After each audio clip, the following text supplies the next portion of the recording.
사랑하는 여러분 반갑습니다. 오늘 김윤숙 자매님의 대표 기도를 통해서 제가 말할 분량을 다 뺏긴 것 같아 참 지금 난감합니다. 그래서 그래도 우리가 함께 우리가 혹시 말씀을 통해서 놓치고 있는 부분은 없는지, 우리의 삶과 우리의 믿음과 우리가 하나님께 받은 은혜를 다시 한번 누릴 수 있는 지금 이 시간 되기를 간절히 소망합니다. 오늘 본문에서 예수님은 성전에 계시면서 유대 지도자들과 4번의 논쟁을 벌이십니다.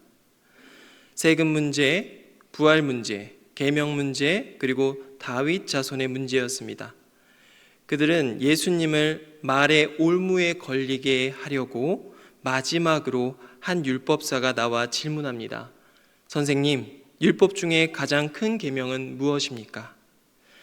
율법사는 매일같이 613개의 계명 가운데 무엇이 무겁고 무엇이 더 가벼운지를 따지던 전문가였습니다.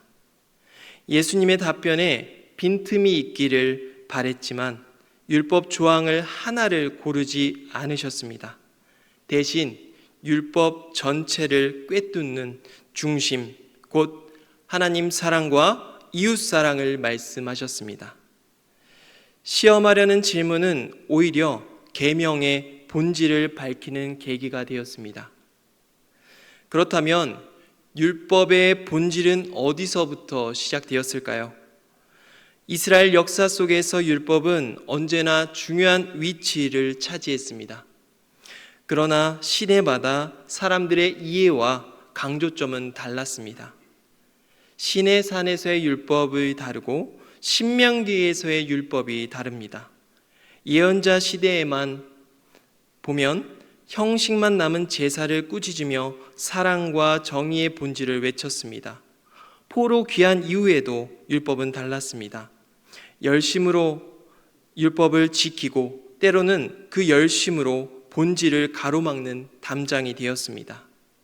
헬레니즘의 물결 속에서는 바리새인들이 율법을 일상으로 끌어올려 했지만 결국 경계와 배제의 잣대로 변질되었습니다.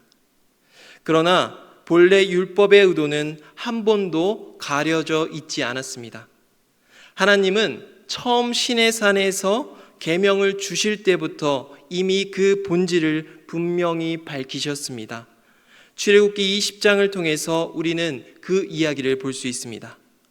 출애굽의 행렬이 광야를 지나 시내산 앞에 섰습니다. 종살이의 후유증과 피로가 채 가시지 않은 백성들 앞에 하나님께서 말씀하십니다. 나는 너를 애굽 땅 종되었던 집에서 인도하여 낸 내 하나님 여호와이니라. 하나님은 시내산에서 십계명을 주시기 전에 먼저 이스라엘 백성에게 자신이 누구인지를 밝히셨습니다. 이는 단순히 자기소개가 아니라 구원의 선포였습니다. 이스라엘의 자격과 조건과 전혀 상관없이 전적인 은혜로 노예가 된 백성을 해방하셨음을 공표하신 것입니다. 그래서 하나님께서 우선하신 것은 이스라엘의 구원이었습니다. 십계명은 그 이후에 주었습니다. 따라서 계명은 구원을 얻기 위한 거래가 아니라 이미 구원받은 백성이 하나님과 맺은 언약 관계 속에서 어떻게 살아갈지를 보여주는 지침이었습니다. 따라서 십계명은 억압의 법전이 아니었습니다. 그것은 구원받은 백성을 보호하는 사랑의 울타리였습니다.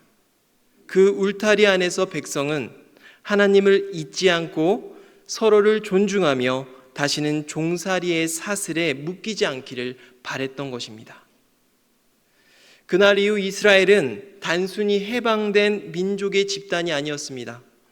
그들은 하나님의 언약 백성으로서 불리게 되었습니다.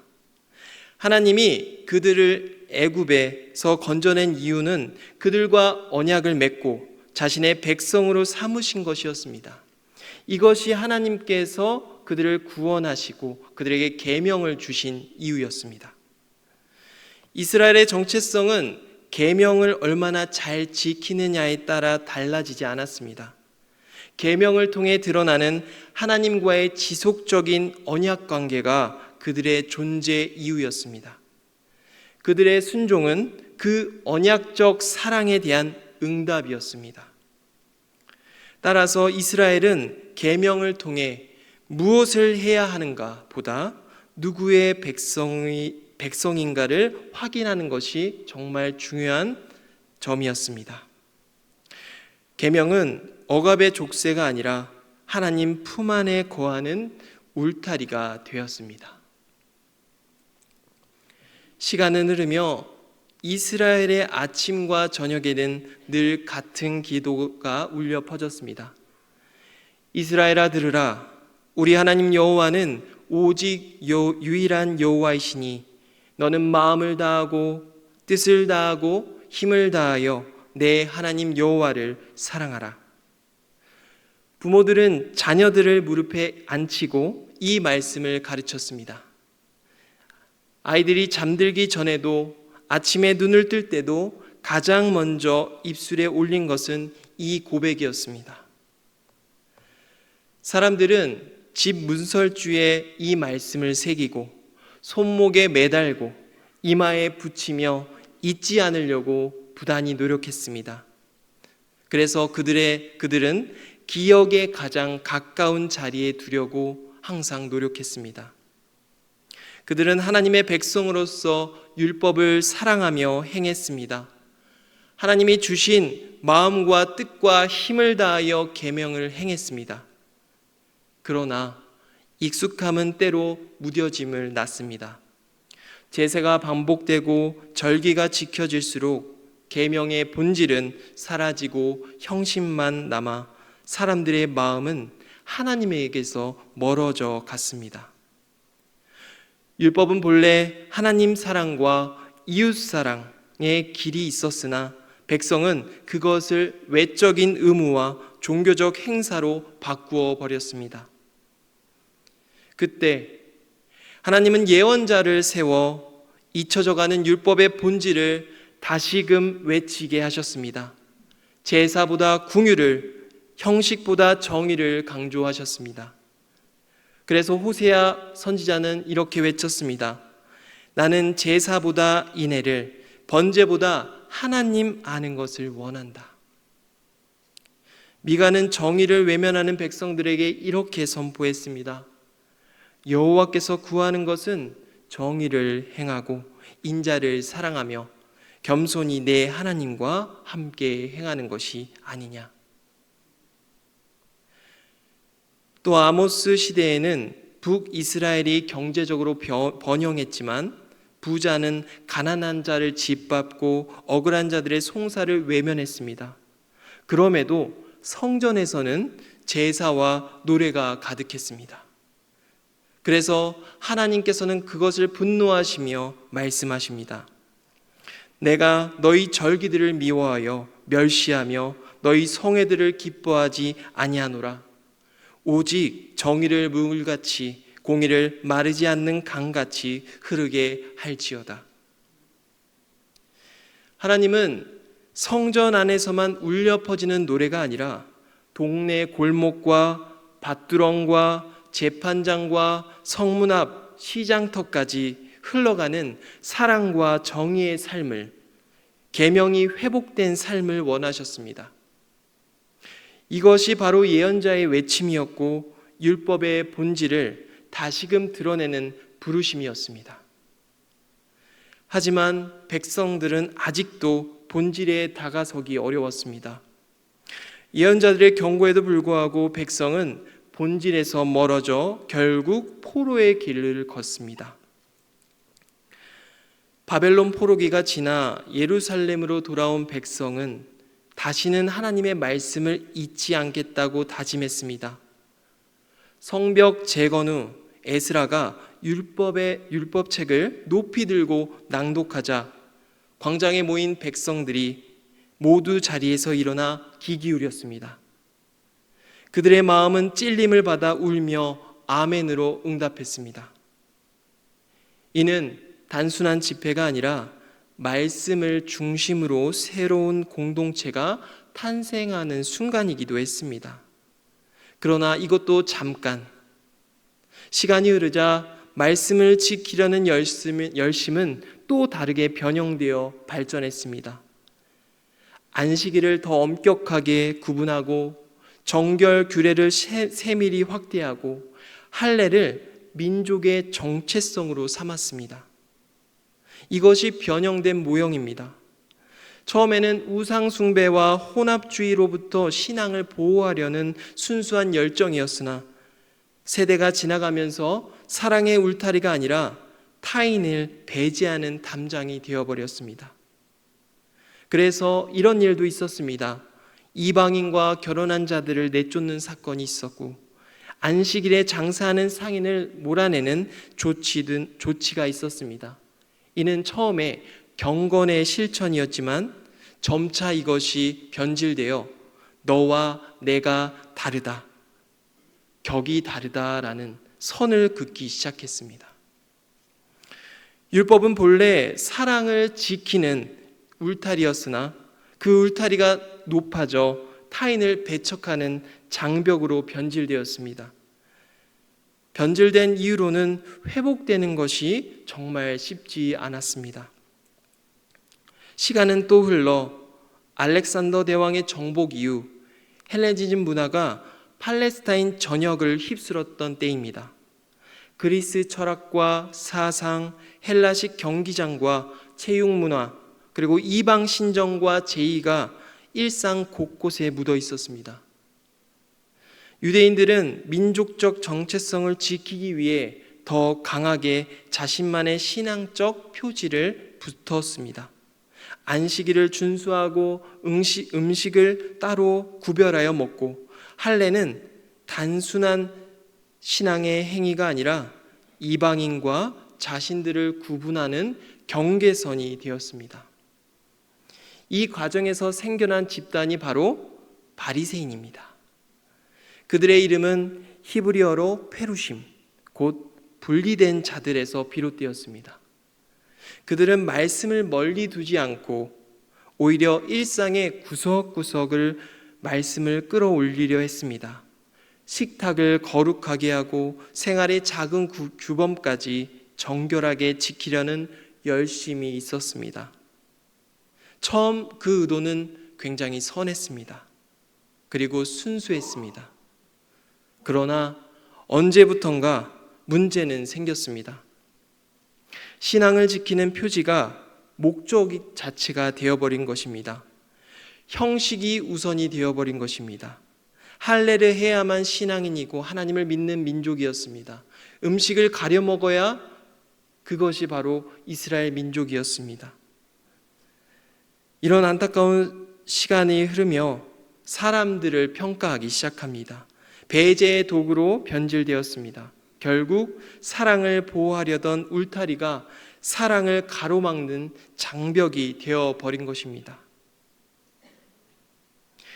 그리고 오늘 예루살렘 성전은 마치 법정처럼 논쟁의 열기로 가득 찼습니다. 서두에 말했던 세금 문제, 부활 문제, 계명 문제, 그리고 다윗 자손의 문제까지 지도자들은 교대로 나서서 예수님을 흔들었습니다. 그들의 목적은 단 하나였습니다. 예수님을 말의 올무에 걸리게 하는 것. 단 한마디의 실수라도 붙잡아 고발할 빌미를 찾으려는 것이었습니다. 그때 바리새인 중 한 율법사가 앞으로 나섭니다. 그는 말하자면 율법 전문가였습니다. 613개의 계명을 머릿속에서 정리해두고 매일같이 어떤 계명이 더 무거운지, 더 중요한지, 더 가벼운지에 대해서 따지며 살아가는 사람이었습니다.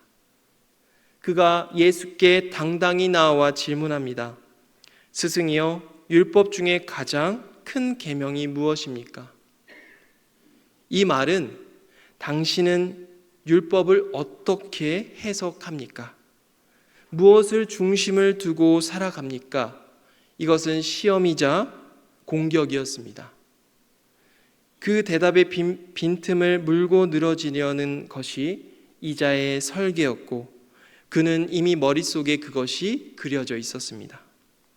그러나 예수님의 대답은 하나의 조항이 아니라 율법 전체를 꿰뚫는 중심이었습니다. 신명기 6장 5절 말씀입니다. 내 마음을 다하고 뜻을 다하고 힘을 다하여 주 너의 하나님을 사랑하라. 내 이웃을 레위기 19장 18절 말씀입니다. 내 이웃을 내 자신과 같이 사랑하라. 그리고 마지막에 선언하십니다. 온 율법과 선지자가 이 두 계명에 매달려 있다. 이 대답은 모든 자를 충묵으로 만들었습니다. 예수님은 바리새인들의 정교한 칼날을 꺾어버리신 것이 아니라 그 칼 자체를 내려놓게 하셨습니다. 계명은 순위를 매길 항목이 아니라 사랑으로 완성되는 하나의 몸이라는 것을 밝히신 것입니다. 하나님 사랑과 이웃 사랑은 마치 새의 두 날개와 같아 어느 하나만으로는 날 수 없습니다. 하나님께 향하지 않는 경건은 자기의 의로 변하고 이웃에게 흘러가지 않는 경건은 공허한 메아리에 불과합니다. 율법사의 질문에 대한 예수님의 답변은 단순히 상황을 모면하기 위한 응수가 아니었습니다. 그것은 시내산에서 주신 계명의 본래의 의도를 다시 밝히신 선언이었습니다.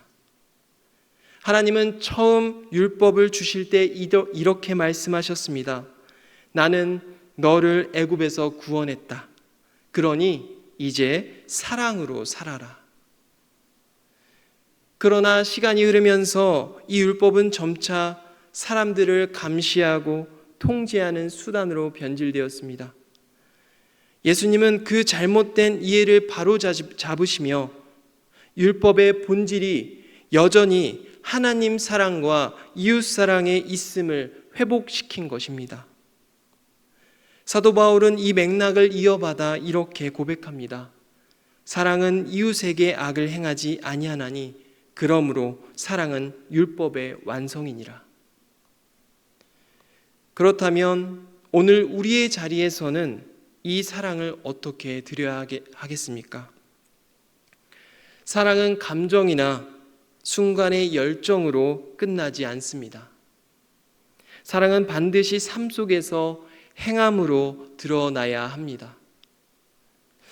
하나님 사랑은 예배와 순종으로 드러나고 보이지 않는 자리에서 정직과 성결로 증명됩니다. 이웃 사랑은 돌봄과 나눔, 용서와 화해, 약자를 향한 배려와 정의의 실현으로 나타납니다. 사랑은 말보다 느리고 때로는 더디 보이지만 끝까지 가는 힘을 가지고 있습니다.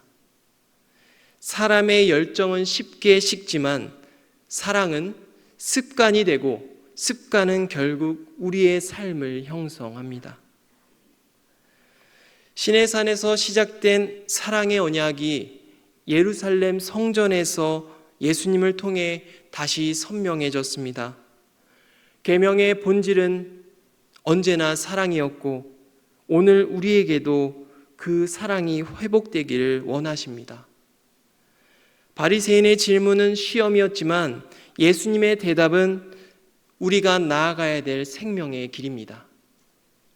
그 길은 곧 하나님 사랑과 이웃 사랑, 그리고 지금 우리를 향한 하나님의 초대입니다.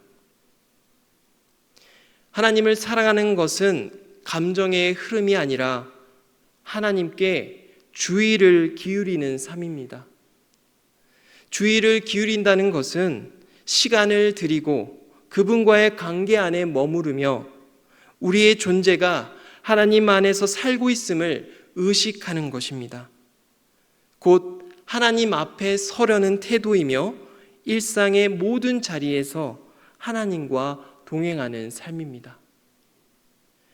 이웃사랑은 굉장히 거창하지 않습니다.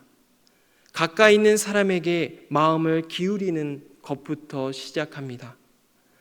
작은 관심을 보이고 아픈 이를 위로하며 힘든 이를 돕고 관계가 끊어진 자와 화해하는 것으로 드러납니다. 때로는 용서가, 때로는 나눔이, 때로는 억눌린 자를 위해 목소리 내는 것이 바로 우리의 삶을 향한 하나님의 뜻입니다. 사랑하는 형제자매 여러분, 예수님께서 오늘 우리에게 말씀하신 본질은 안타깝게도 우리가 자주 놓치고 있는 것들입니다. 저 역시도 이 말씀을 보며 굉장히 마음에 아픔과 아쉬움이 많았습니다.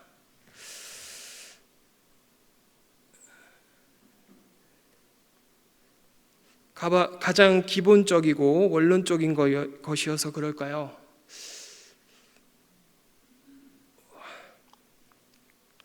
우리는 너무나도 많은 것을 놓치고 있는 것이 아닌가 생각이 됩니다. 우리는 하나님을 사랑하고 더불어 내 이웃을 내 자신과 같이 사랑한다는 것, 그것이 우리의 삶에서 얼마나 중요한지 생각해야 될 것 같습니다. 우리의 삶에서 가장 중요하고 매일 아침 눈을 떠지면 상기시키고 주의 깊게 새겨야 하겠습니다. 예수님께서는 우리의 삶에서 그것들을 간절히 원하십니다. 함께 기도하겠습니다. 주님, 신의 산에서 주신 사랑의 언약을 오늘 우리의 마음에 다시 새겨 주시옵소서. 하나님을 사랑하기에 말씀 앞에 서고 이웃을 사랑하기에 솜을 내미는 우리가 되게 하옵소서. 형식에 갇히지 않고 사랑의 본질을 삶으로 드러내게 하옵소서. 사랑은 행함임을 기억하며 오늘 우리의 걸음이 사랑의 길이 되게 하옵소서. 오늘 우리에게 주신 말씀을 감사드리며 예수님의 이름으로 기도드립니다.